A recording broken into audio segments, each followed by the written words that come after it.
Anybody that ever rocked a mohawk is a clown. We all know this. Anybody rocked a mohawk. Name You them. want to see clowns? You want to see clowns? Gervonta. Who is the biggest star in boxing? Tank Davis.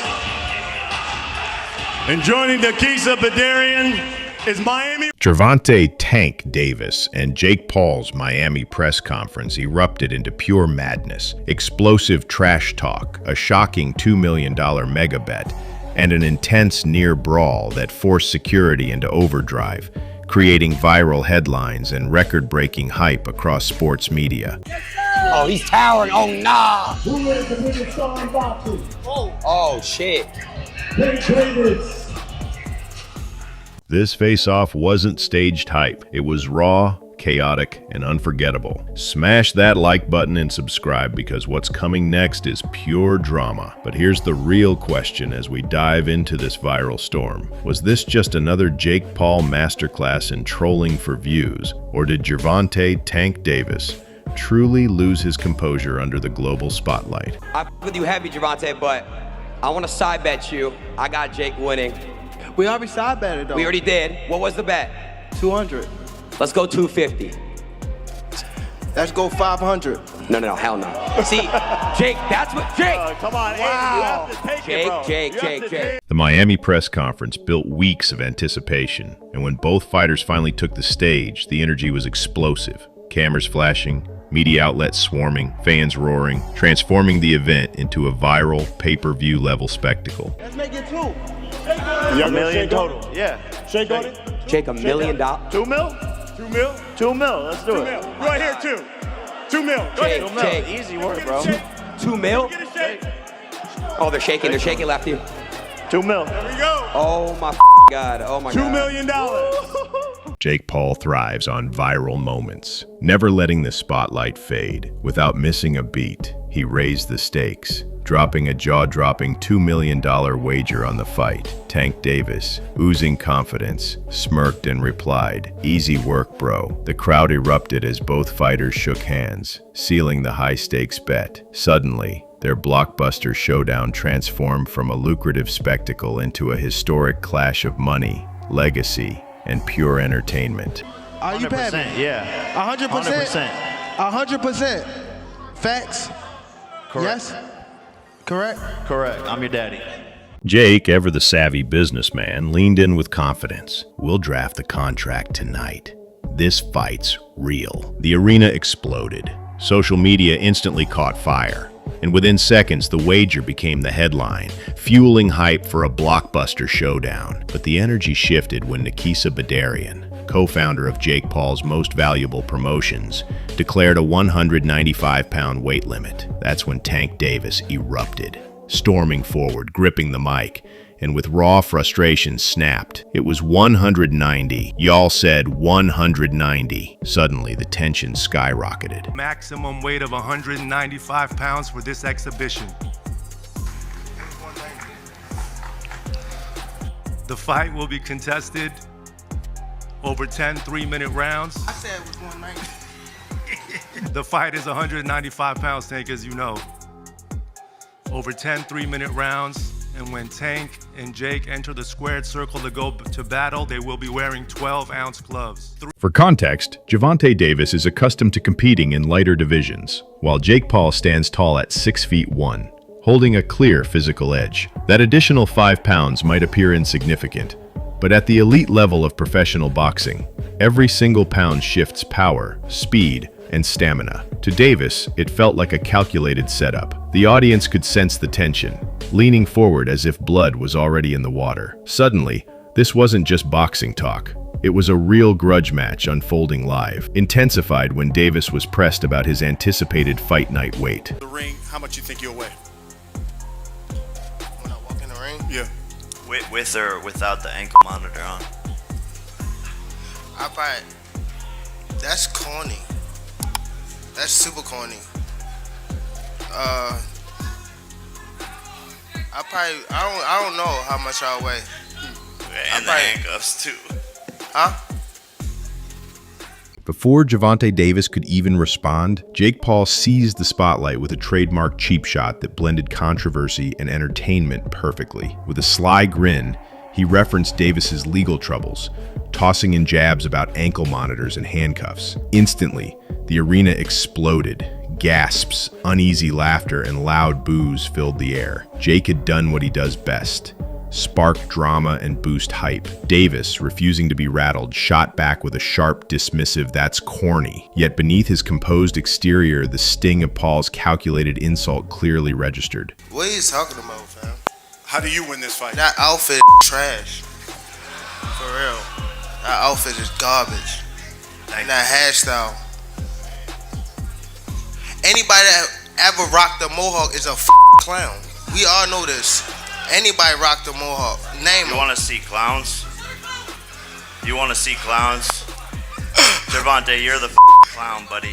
Davis wasn't about to back down. He sized Jake up and fired straight at his image, mocking the designer jacket, trashing the wild mohawk, and branding the whole style as pure clown behavior. But Jake came prepared with a show-stealing move. Out of nowhere, he pointed to the side and suddenly real clowns stormed the stage, juggling, laughing, and sending the press conference into complete chaos. The audience erupted, cameras flashing non-stop. Jake leaned forward, smiling with savage confidence, and dropped the knockout line. Any man who puts his hands on a woman is the real clown. You're the clown, Gervonta. You're the clown, Gervonta. Any man who puts his hands on a woman is the clown.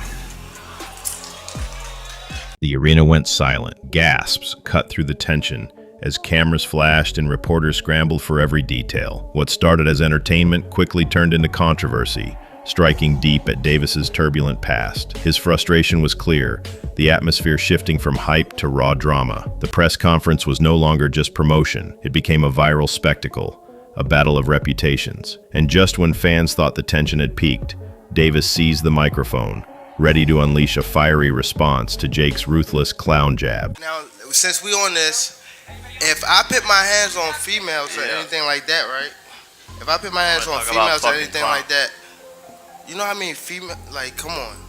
It would be mad. You see how when I don't even want to bring up nobody thing, what's the name about that, but P. Diddy. When things got like that, no, listen, when one female did a charge, it was mad females coming out. Instead of a powerful comeback, Davis delivered a baffling response. He rambled into a bizarre P. Diddy comparison, claiming, "If I hit one female, wouldn't it more come forward? I haven't just been with one." The room froze. Reporters stopped writing.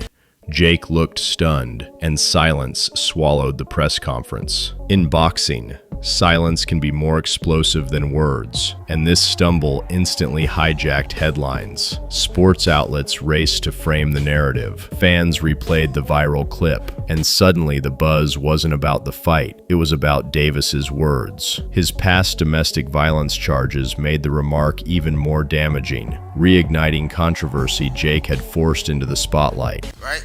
So if I hit a female, right? Wouldn't it be mad other females? Like I ain't been just with one female. Like I'm 30 years old. Like let's be real. I've been with more than one female. Wouldn't mad females come out and say something about me hitting them? No. The atmosphere was electric, almost unbearable, and then it detonated. What started as sharp words quickly spiraled into chaos at the press conference. Chairs scraped, voices clashed, and security rushed in as both fighters leaned forward, pointing and shouting, each daring the other to strike first. The host tried restoring order, but he was drowned out. The raw energy was unfiltered, on the brink of violence. Suddenly, Davis snapped. Slamming the mic so hard it echoed like thunder. With fire in his eyes, he roared at Jake, "I'll end you in the first round." The crowd exploded. Star in boxing, Tank Davis. Tank Davis. Jake didn't blink. Relaxed in his chair, he leaned back with a smug grin, clapping mockingly, a masterclass in psychological warfare that set the stage for viral headlines. Cameras rolled as Davis fumed, while Jake's calculated arrogance turned tension into pure spectacle. The drama instantly exploded beyond the ring. Legendary fighters, top analysts, and industry insiders jumped into the frenzy. sparking fiery debates, fueling controversy, and driving an avalanche of attention-grabbing, revenue-packed media coverage. Tank Davis is not the face of boxing because he doesn't fight often. He fights once a year. And he's probably one of the best talents in the world. I love Tank Davis. I love watching him fight. I love when he goes in the ring and just demonstrates power and speed and he doesn't give a shit. I love that. But he has to fight more often. We want to see Tank fight 3-4 times a year. Tank Davis, I dare you to break my record. 5 world title fights in 1 year. Let's go. Oscar De La Hoya, known for bold takes, applauded Gervonta Davis's raw star power, but didn't hesitate to throw shade. He criticized Davis for not staying active, reminding fans he once fought in 5 world title bouts within a single year. With a confident grin, De La Hoya challenged Davis directly, daring him to surpass his legendary record. The money. This is great for boxing, great for his pockets, like Mike Tyson did it. You know, this is one of a lifetime things, like 2 of a lifetime things. You got Turkey Ali, Turkey Ashi, whatever his name is, yes. And you got your boy here, Jake, and what Logan did, brought a lot of money to the game and new fans. Look at all these fans that was never into boxing. Shannon Briggs, the former heavyweight champion, highlighted that Gervonta Davis had options like Lamont Roach or Shakur Stevenson, yet admitted a Jake Paul clash is bigger for boxing and massive for business. Briggs called it a once-in-a-lifetime opportunity, one that could guarantee Davis generational wealth, global exposure, and a crossover reach beyond traditional pay-per-view boxing audiences. If he the one said that, I'm going to go with that. I wasn't aware. No, the 12 ounce came from your guys' side. No, and I did not.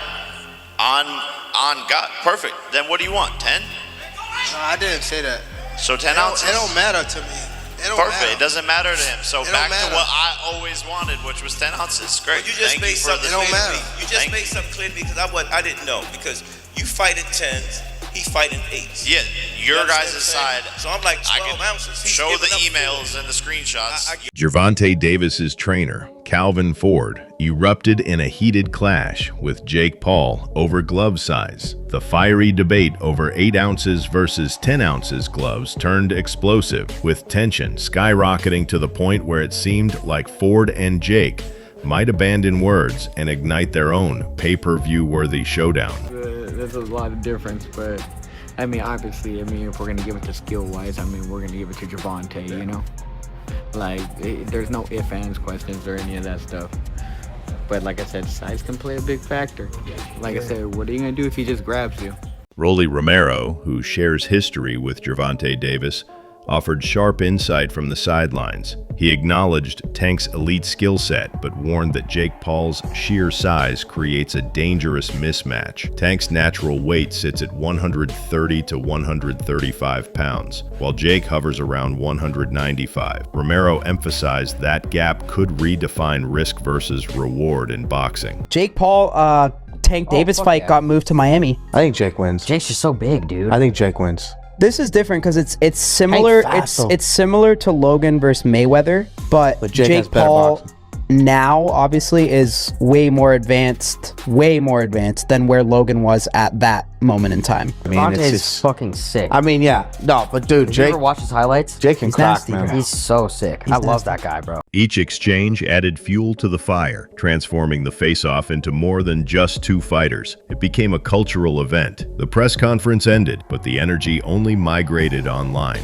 Instantly, TikTok, Instagram, and Twitter lit up with viral clips dissecting every jab, smirk, and insult. Fans debated fiercely. Did Jake Paul go too far with his clown stunt and harsh personal shots? Or did Gervonta Tank Davis reveal vulnerability by reacting? The split was intense. Some applauded Jake as a marketing genius, while others blasted him for exploiting Tank's past. Meanwhile, Davis loyalists defended him, insisting he'll silence all doubt in the ring, where legacies, not words, decide history.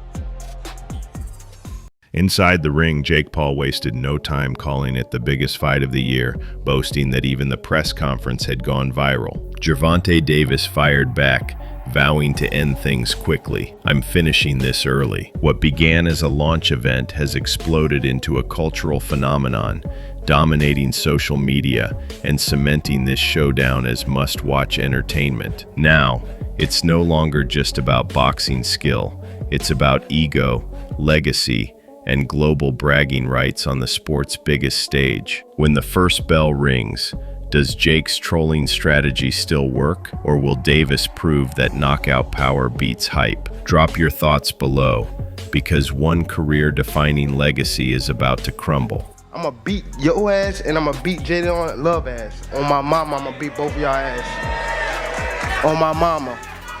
And he laughing. He know. He laughing. What are you talking about? All right, fight fans, stay locked in for premium boxing news, epic highlights, major events, and exclusive breakdowns. Hit subscribe to MMA Knockout, enable notifications for non-stop action, and explore our other viral videos.